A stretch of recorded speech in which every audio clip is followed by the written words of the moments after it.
Shit You Should Know is going to be a series of mini clips, mini podcasts, call it whatever you want, of me and G cutting through all the bullshit of the industry and getting to the stuff that you should know.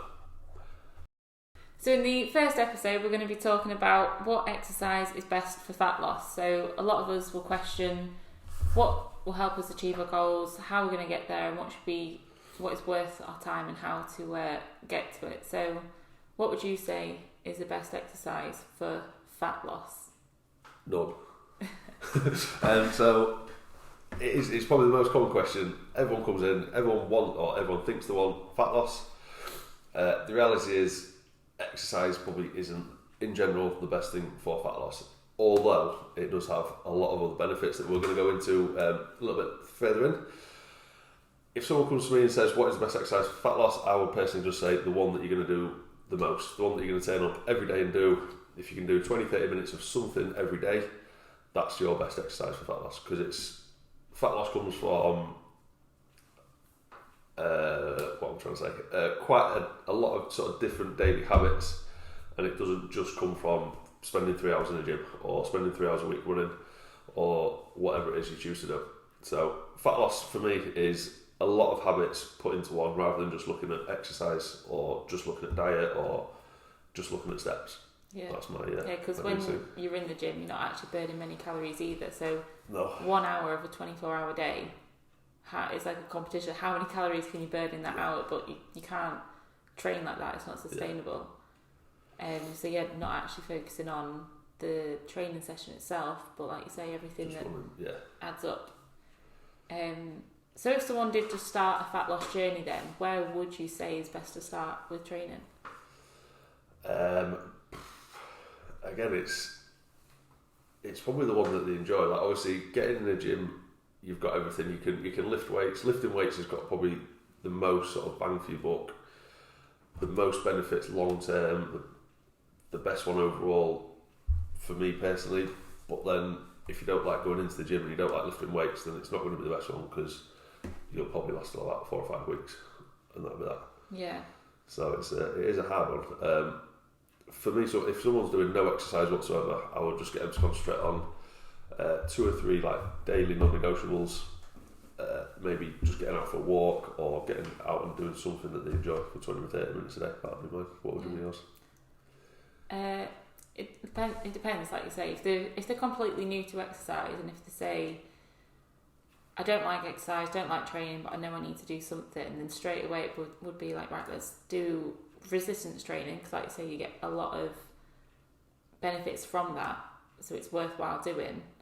And then it's almost like, as you're concentrating on your step count and your diet, you're gaining strength, so that as you're chipping away, working through the body fat, you're kind of revealing like a nice strong physique, rather than just being like a skinny little weak thing. And then I guess, just hitting on what we said there about the steps, obviously trying to keep the steps up as well. A lot of people that are overweight will go, right, I need to start doing 5k runs, running every weekend and all that, but when you first start off, it's not actually best to run, because the body's not like well equipped for it. Yeah. You get more injuries, and like I could not run with 30kg backpack on my back. So if we're overweight and we need to lose fat, then maybe running isn't the best thing, but resistance training, steps, and focusing on other habits like the diet, or habits within the diet, would be best, I'd say. 100%. It's the one that you enjoy as well. Like I say, it's like weight training. Not many people enjoy doing it because they don't really know where to start. That's probably the biggest thing. They don't enjoy being in a busy gym, sort of feeling a little bit out of place. So it's quite a hard one to actually get started. But if you if you find sort of the right place and you're doing it from scratch, you're not just saying Unit 1, but obviously Unit 1. If you sort of build up from there, most people do eventually start to enjoy lifting weights, because it's everything that comes with it. Feeling better, feeling stronger, like day to day. Them sort of benefits for me outweigh fat loss anyway. Yeah. Obviously, it does come into it, but I think something that obviously we do at Unit 1, I know me, you, Jess do it quite well, is go away from just focusing on fat loss and focusing on the whole thing as a whole, health benefits, like mental health, everything. I think that's the best way to focus on fat loss is get everything else right, and then fat loss is just a byproduct, if you like. Yeah, that's so true. Because fat loss is such a long-term goal that if you're basing your daily sessions or weekly sessions on fat loss, you'd be really disappointed. But 3 months down the line, you'd be like, wow, this has actually really helped. So yeah, focusing on the actual, like, the benefits of training, like the mental health, the de-stressing, because even just like in PT sessions, just the chat that you have, sometimes that just helps de-stress, get it out, actually just take an hour to yourself. So it's not always about training, but it's about just having that hour to yourself, and then you can take that away and have better nutrition, less like stressful eating, a better night's sleep, and you just feel better. So you're more likely to carry on working towards your goal rather than just focusing on an hour in the gym, as many calories as you can. Oh, I didn't lose fat in the gym. So you go home and cry. That's it. I think that the one that shocks most people is that I think we've seen the pyramid of it, or like the scale of calories burnt in a day. Yeah. Of BMR, which is literally what your body needs to function, what you use just sort of going to work, cooking, cleaning, moving, what you burn eating food, is that one? Tea, Is there another one?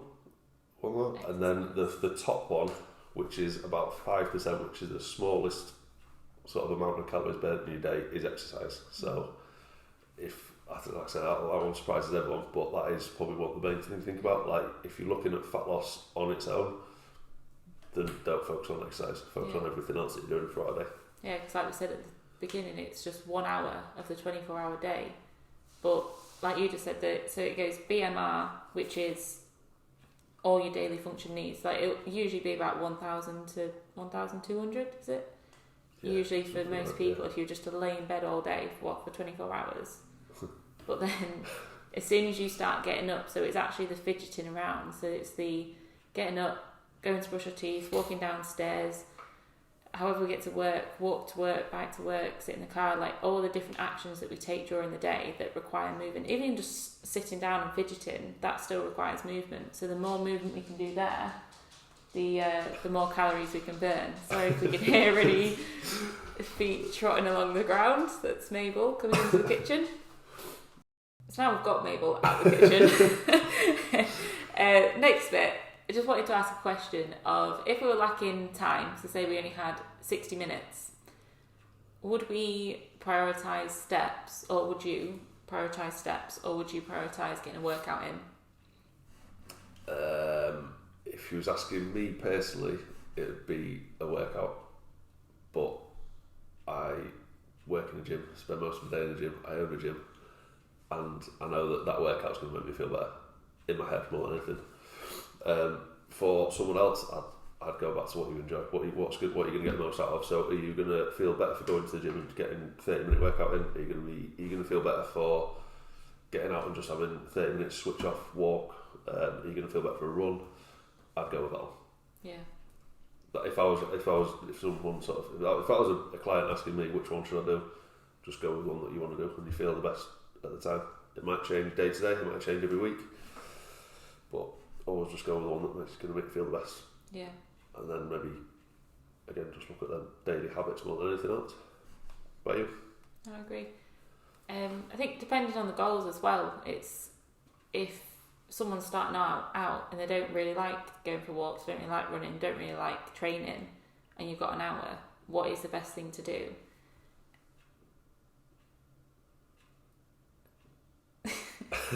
I'm just thinking, it's just a good question, because it does just completely depend on what you want to gain out of the hour. If you want the biggest calorie burn, then if you're at home, maybe home workout, not circuit training, but doing exercises back to back, getting your heart rate up, maybe that would burn more calories over an hour rather than an hour's walk. But it also does depend, can you keep that up for an hour? Would it be 20 minutes and then you're done? But if you went out for a solid, fast-paced hour's walk, that could burn more calories. So it just depends on what intensity you can push yourself to, how long you can stick to it for, and what you actually want to get out of it. If you want to carry on gaining strength, then the hour would be best used trying to do resistance training, trying to work on your strength. If you're trying to improve your endurance training, then go do something that will help endurance. So always just going back to your goals and what you actually want to gain, and how could you then use that time wisely to help you work towards that. For some people, it might even just be sitting down and planning the food for the next week. Yeah. Do you know what I mean? And that's how much it can vary from person to person. Yeah, like. yeah. Like I say, because for me it would always be go do some sort of workout, like even just 10-15 minutes movement, press ups, bodyweight squats, things like that. That would make me personally, I'd feel better for doing that than just going out for a walk. But yeah. I think everyone's different on that one. And like I say, it would depend on goals and where they was at in their journey as well. Yeah. We'll just cut this a little bit out and finish it there. How do you finish it? Yeah, I don't know. I've got nothing else to say. Yeah.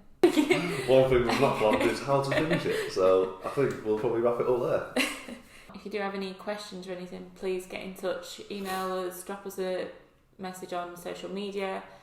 I will include the questions in the next episode. But I hope you enjoyed it. I hope it was a good listen. And thank you. Thanks.